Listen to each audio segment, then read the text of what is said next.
আমি ভাস্বতী রয়েছি আপনাদের সঙ্গে গুচ্ছ গল্পকথার সন্ধ্যায়।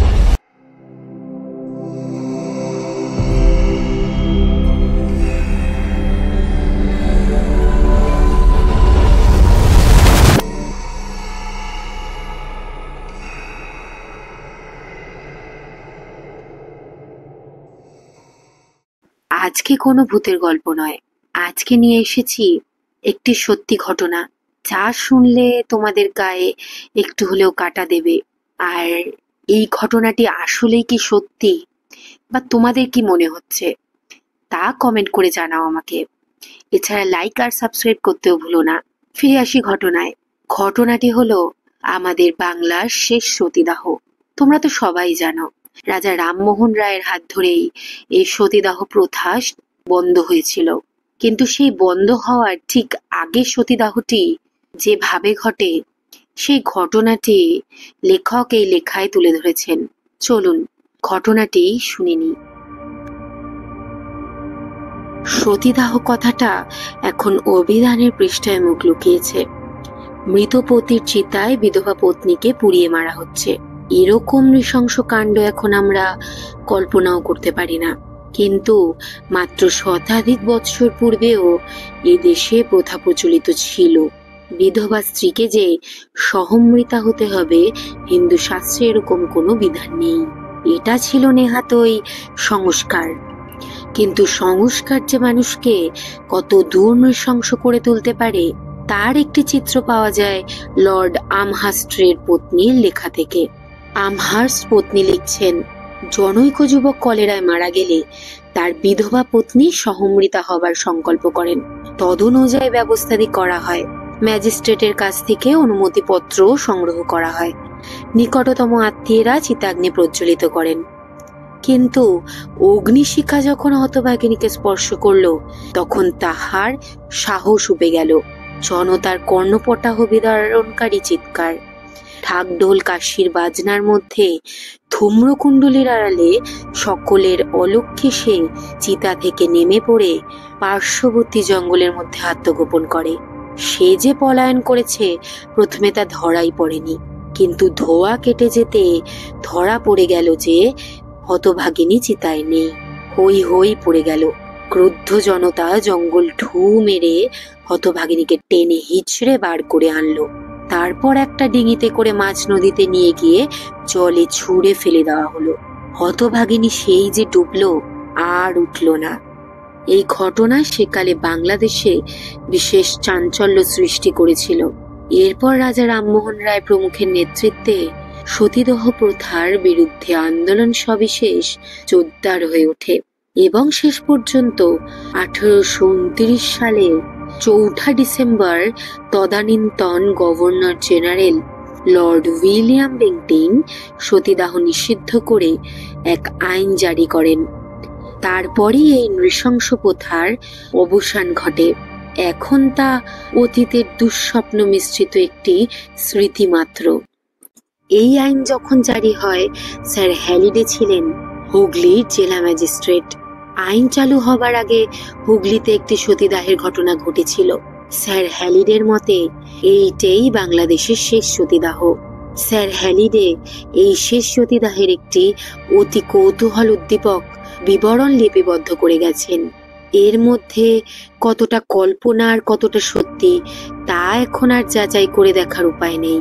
কিন্তু কাহিনীটি যে গল্পের চেয়েও রোমাঞ্চকর, তাতে সন্দেহ নেই। স্যার হ্যালিডে লিখেছেন, 1829 সালে আইন করে সতীদাহ প্রথা নিবারণ করা হয়। সেই সময় আমি হুগলি জেলার ম্যাজিস্ট্রেট ছিলাম। আইন চালু হবার কিছুদিন আগে আমাকে জানানো হলো যে আমার বাড়ি থেকে কয়েক মাইল দূরে একটি সতীদাহ অনুষ্ঠিত হবে। হুগলিতে এই ধরনের ব্যাপার প্রায়ই ঘটত। লোকের ধারণা ছিল নদীর এই পাড়টাই এরকম পুণ্যের কাজের পক্ষে প্রশস্ত। খবরটা যখন আমার কাছে পৌঁছলো, তখন চিকিৎসা বিভাগের ডক্টর ওয়াজিজ এবং গভর্নর জেনারেলের পুরোহিত আমার সঙ্গে দেখা করতে এসেছিলেন। তারা অনুষ্ঠানটি প্রত্যক্ষ করার ইচ্ছা প্রকাশ করলেন। সেই অনুসারে গাড়ি করে আমরা নির্দিষ্ট স্থান অভিমুখে যাত্রা করলাম। তখন নদীর পাড়ে দেশীয় লোকদের একটি ভিড় জড়ো হয়ে গেছে। চিতা জ্বালানো হয়েছে। যিনি সতী হবেন তিনি সেই জ্বলন্ত চিতার সামনে মাটিতে বসে আছেন। আমাদের বসতে দেবার জন্য চেয়ার আনানো হলো। আমরা মহিলাটির সন্নিকটে বসলাম।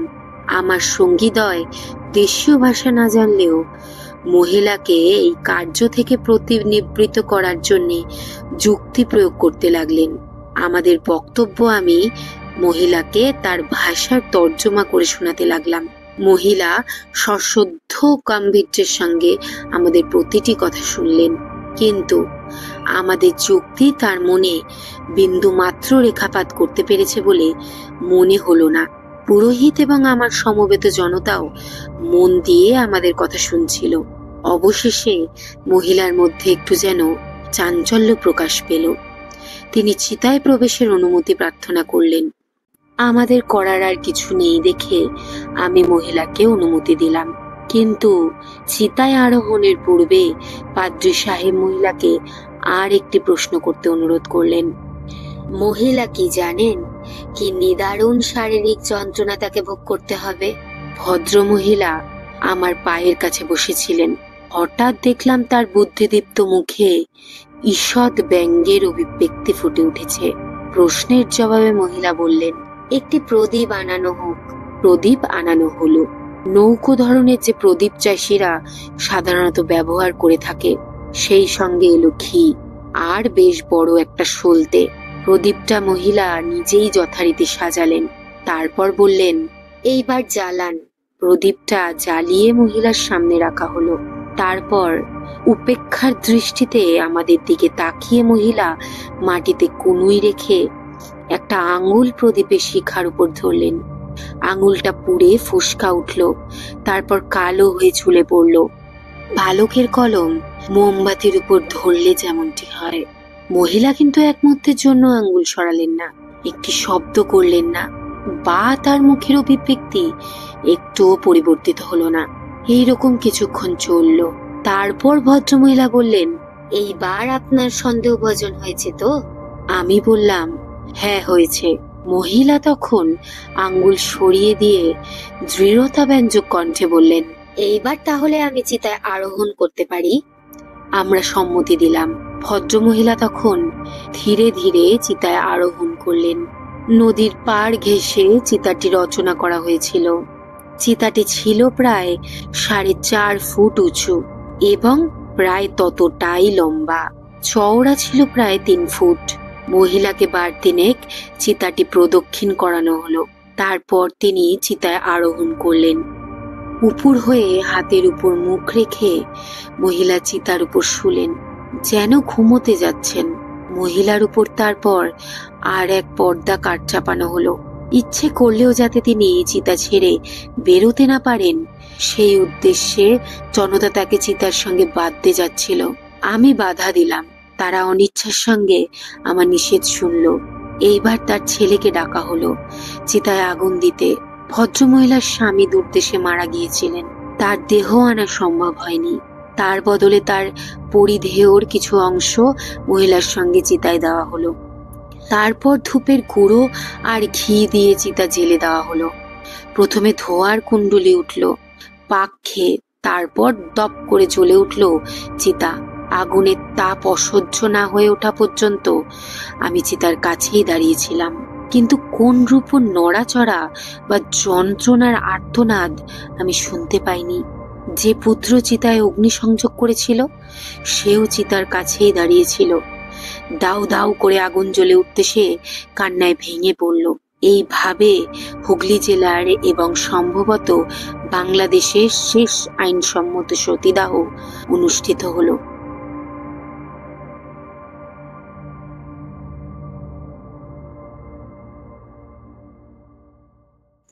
আপনাদের গুচ্ছ কল্পকথার উপস্থাপনা কেমন লাগছে ও গল্পগুলি আপনাদের চোখে কতটা জীবন্ত হয়ে উঠছে অবশ্যই কমেন্ট করে জানাবেন।